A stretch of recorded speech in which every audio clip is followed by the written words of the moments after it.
Hello everyone, this is Roland. Welcome. Well, I got a real nice room here. Beautiful room at the library. And I'm looking outside at the beautiful trees and grass. And behind me is a whiteboard. Okay? And to that side of me is the library. Wish you could see it. Today I want to talk about emotion. And I want to tell you what's wrong with emotion. People say, what could possibly be wrong with emotion? Well, you know, for example, when you get very angry, there's something wrong with that. When people are very depressed, you know there's something wrong with that. People shouldn't be depressed, they shouldn't be angry. When people are overly excited about something, if you're wise, or even if you're not wise, you can see something wrong with that too, because you know what's going to happen. They're setting themselves up for a fall. When you want something too much, or you want a car. You want it too much. You're all caught up in the color of it and everything, and then you get that car, spend too much money for it, then you wish you had. See what I mean? Or you meet some new person, you think they're really nice, and you find out they're not as nice as you thought they were. So reason, we should have reason in everything we do. Doesn't mean that you can't be happy. Of course, happy. In fact, I'd say the ideal state is to be reasonably happy, reasonably joyous, most of the time. Most of the time. Kind of a carefree, lighthearted state of being. Something like what you had when you were a little child. When you were a little child, you remember how you were happy, carefree, laughing, and remember? That's the way you should be now. Okay? What happened? How did you lose that? Well, the reason you lost it is because you became upset. Somebody teased you, or a lot of people teased you. They pressured you, they challenged you. They wouldn't let you just be. Parents teasing or challenging, pressuring you. Teachers, coaches, other kids, relatives, babysitters, peers, see, older kids, your brother and sister. Always teasing, always pressuring. They wouldn't let you just be. See, it was like they were trying to make it like you weren't okay the way you were. That you had to be something, or you had to strive. See, or they were cruel, which is also a pressure. Cruel. See, a lot of tease is cruel. And there were bullies, of course. So maybe your parent was a bully, or babysitter, or your older sister was a bully, or an aunt was a bully, or a teacher was a bully, or a coach was a bully, or your brother was a bully. See what I mean? They're everywhere. You have to learn how to deal with them. But undoubtedly we became upset. But here's what happens. I want to keep it very, very simple, in case somebody suddenly comes and says they want to use this room or something. So I want to keep it short. There were two states of being, a higher and a lower. The higher state of being is something like Adam knew before he fell. Something like what you knew when you were a little child. Okay? And it's flowing from within. See? As a little child, you had everything that you needed to grow, to become what the good Lord intended you to be. See, you could have just flowered in the same way that Einstein flowered, or Madame Curie flowered, or Augustine, or Isaac Newton, or Mozart. See, it's not coincidence that a lot of the great geniuses in the arts, and sciences, math, music, they were geniuses when they were kids. Mozart, when he was a kid, he was already a genius. Einstein, he was 23 years old when in 1905 the Annus, didn't they call it the miracle year also? Annus Mirabilis, when he came up with his 4 papers. He was only 23. See? And he didn't do well in school either. He hated school. It cramped his style. The teachers hated him because he was a free spirit. See? Free spirit. So, when you fall, so how do you fall? How do you fall from that blessed state, that blithe state, that carefree state of being, where you could grow and flower to become a genius? See, you could have been a genius. You could have been a very great person, but something happened, you fell. See? And then you then you compensate. So, yeah, you become something. See, they rob you of your life. They rob you of yourself. They rob you of your innocence. They rob and they take from you your connection with your inner ground of good. Then you have nothing. And so you have no choice but to look for love out in the world, and then you have to compensate. And then what do? They spoon feed you knowledge. Facts and formulas, they spoon feed you. And they make you sit in classrooms for years and years or decades. Then they give you a little piece of paper to hang on the wall. Totally compensated. See? That's what happens. So, but I want to talk about emotion, because that's the general way that you fell. When I say you, I mean most people. See, when you fall from that, see, there's an energy available. This higher state of being, there's an energy available. It comes from within, and it comes from God. Okay, I've written books about this. I have a new book. It's called A Day with the Lord. It's a beautiful book. I talk about this in my book. See, there's an energy that accompanies this higher state of being. Call it grace, call it love energy. And from this energy then comes all the different facets: courage, patience, persistence, so on. They all come from this beautiful energy. But when you fall from the higher state, you fall into the lower state. And the way you fall is emotion. Anger, resentment. Those are the main ones. Then you fall to this lower state, and then energy then has to be emotional energy. See? That's the only energy available that you get from your body. And your body has to get it from outside. Glean it from around you.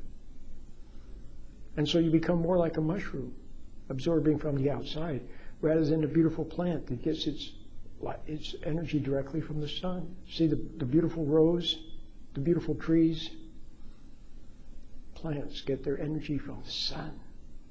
And this way, you should get your energy from God, from the spiritual sun, from within.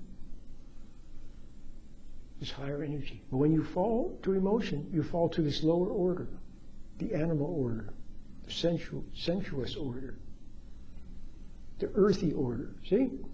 It's automatic. You fall. Then the only energy left is some kind of emotional energy. Resentment, anger, hostility, see, or ambition. To make up for, then you begin to feel a craving to make up. See? But to make up for what? For what was taken from you. See? But it wasn't really taken from you.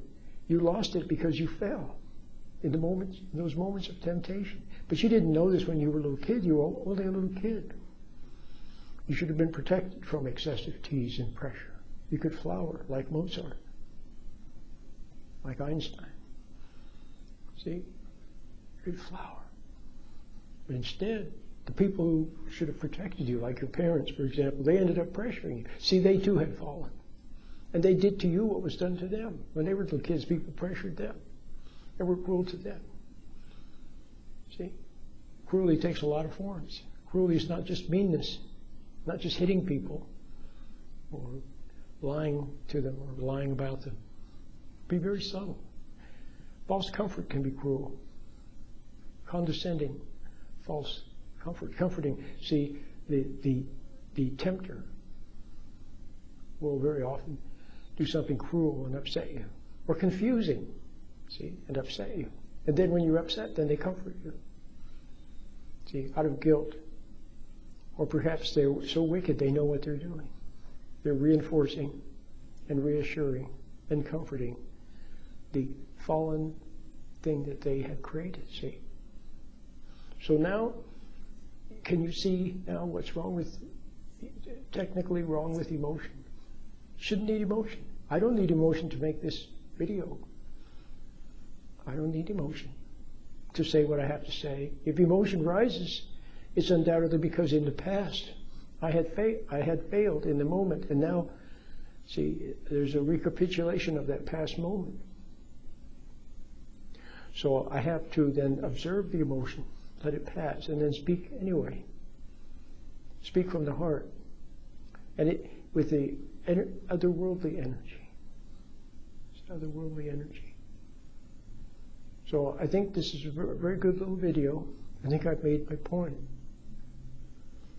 So for you, what does that mean? Well, maybe you can see that there's something wrong with emotion. You can tell a lot of times it's phony. People pretend to care, see, but they really don't. They pretend to be interested. They pretend to be, see. But underneath, what's the energy that they're operating on? See, self-serving ambition or anger, resentment. Very often resentment. That's what it is, resentment. Okay, so they've fallen too. The whole world has fallen. So you have to come back. That's why I always talk about the meditation. It's so simple. You learn to sit still. Learn to be in the present. See, even right now as I speak, you sit quietly. You can become aware that you're in the present moment. You hear my voice. Maybe you can hear a little noise of the air conditioner or a bird or a little echo, a car going by. You're in the present. Okay? Beautiful present. And when you're sitting in the present, become aware of your hands. To anchor yourself in the present. Okay? Become aware of your hands, so your hands are tingly. When you become aware of your hands, they become tingly. And even that, even if you do that several times a day, sitting quietly and being in the present, aware of your hands, or even as you're walking along, as you're walking down the street, looking around, and you can at the same time be aware of your hands. They become tingly. And you feel, that's how you feel the present. You feel present. Now, the other thing is you can then continue to do my meditation. And you can close your eyes for a minute or two. Just close your eyes and look at the inside of your eyelid. Look at the inside of your eyelids.